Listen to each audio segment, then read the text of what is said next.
A lot of people seem to have this misconception with Jalen Williams that he's way more of a role player than he actually is, and a lot of that is probably just the result of narratives making their way into most people's minds or just simply not watching him play.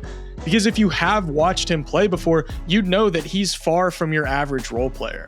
Jalen Williams seems to get this supporting cast label because he plays alongside Shai Gilgeous-Alexander, who's an All-NBA caliber player and potential MVP candidate, and Chet Holmgren, who looks like he's going to be a star caliber player for years to come.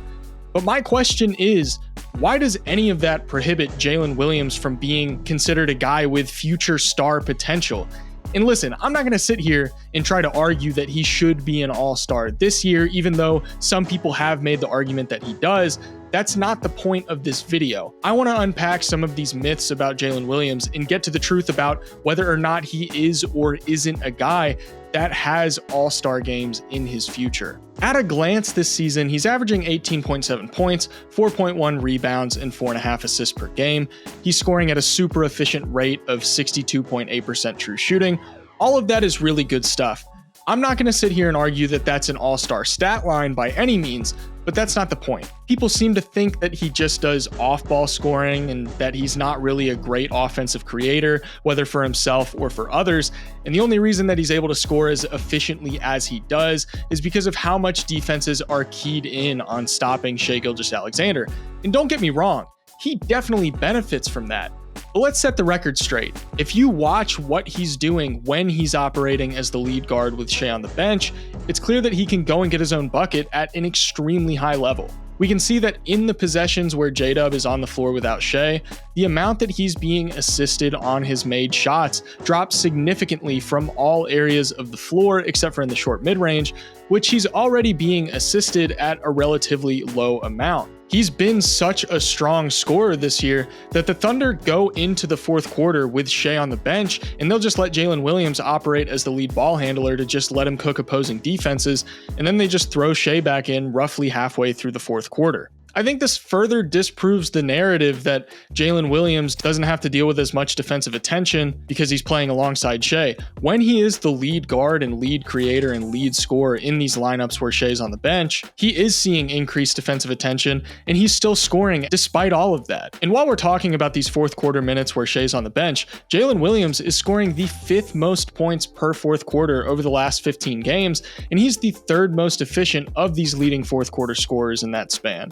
This isn't a guy that's just having buckets spoon-fed to him. He's fully capable of taking guys off the dribble, attacking the basket to get to the rim and finish through contact, and he's developed a strong mid-range game very similar to Shai's in a lot of ways, using quick changes of pace to get defenders stumbling and create separation, and he has really great footwork to get into turnaround jumpers, and he can create step backs both inside and outside of the three-point line. It doesn't just stop at scoring though. The best players are the ones that make offense easier for everybody else because of how good of a scorer they are. And to me, that's what separates the guys that are just a scorer from the guys that are actual all-stars. And Jalen Williams is starting to make that distinction. The Thunder give him a lot of opportunities in set plays that allow him to leverage this scoring ability for easy offense. The first one that we're going to look at is this motion-strong chase action. It forces defenses to navigate a lot of off-ball screens and react to quick passing and cutting. And we're going to see how JDub uses it to his advantage. He's going to initially bring the ball up the floor and pay attention to Norm Powell following Cason Wallace off the initial staggered pin downs. Powell's going to actually do a pretty good job of making that initial switch from Wallace onto JDub, and then he's put into another action with Chet as the screener, and this is going to allow JDub to get by him to attack downhill. Mason Plumlee's not really going to have any choice but to help off the corner to try and slow him down, and Coffey's going to leave Micic to try and slow down JDub's drive. But all it does is create a wide open pass to the corner, and he's able to attack the basket off the pass and get the finish. This Chicago action is another play that the Thunder run for him a lot, allowing him to ideally get an advantage coming off the initial pin down and handoff, forcing defenses into helping to try and stop his drives. Here he comes off of Chet's screen while Micic is cutting to the dunker spot, and the reason this play works is because JDub is going to demand so much defensive attention on his drive, plus the cut from Micic is going to pull the defense away from the corner, leaving Cason wide open for an easy catch and shoot 3. This play is a staple of OKC's offense, and they make use of ghost screens probably more than any other team in the NBA, and it takes advantage of that chemistry and defensive attention that JDub and Chet demand when they're running a two-man action together. Here, JDub's going to come to get the pass off the initial ghost screen, and then he sends it to Chet in the corner so that they can get into this empty side dribble handoff. Now, Caris LeVert does a pretty good job following him around all this action, but with Chet and JDub running the initial handoff over on the wing, it pulls Jarrett Allen away from the paint and unable to provide help defense on JDub's drive. And Strus, who was initially following Cason Wallace on that cut, is going to have to make sure that JDub doesn't get an easy look at the rim, and with Wallace moving into space inside the paint, JDub makes use of the defense over helping onto him to drop it off for the easy finish. All of these plays are from when he's not sharing the floor with Shai. So let's take a quick look at his numbers per 75 possessions when he's the lead guy with Shai on the bench. I don't know about you, but these numbers look like a future all-star to me. And I've spent a lot of this video talking about what Jalen Williams does as an on-ball threat, because that is where he seems to get overlooked by most people who aren't paying much attention to him.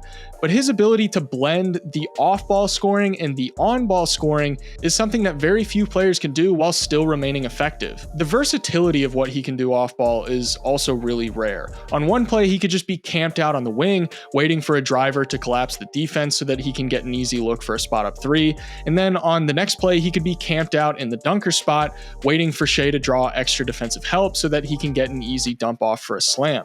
For some reason, the fact that he's so good at scoring off ball is something people use as evidence as to why he doesn't have all-star potential.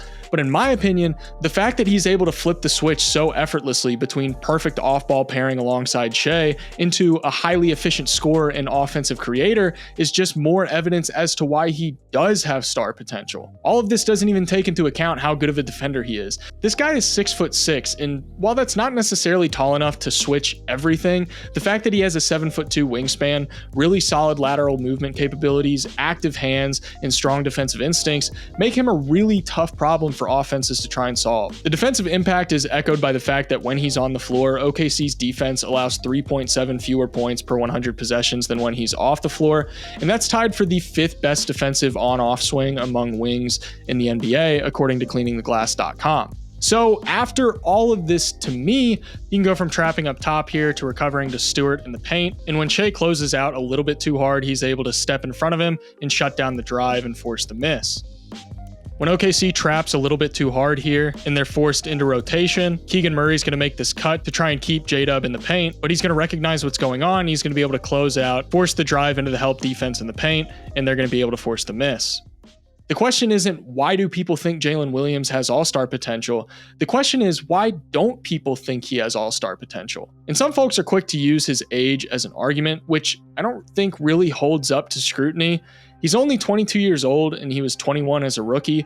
Plenty of guys have been able to develop into all-stars despite coming into the NBA at 21, and a lot of them didn't have nearly as hot of a start to their career as Jalen Williams has had. This is a chart from dunksandthrees.com showing Jalen Williams' 30-game moving average EPM and how it stacks up to Jaylen Brown, Chris Middleton, and Mikal Bridges. JDub is already well ahead of schedule compared to where these guys were after their first 100 games or so, and assuming he continues to trend upwards, which seems like a fair assumption, it feels a lot more likely that he is a perennial all-star than not.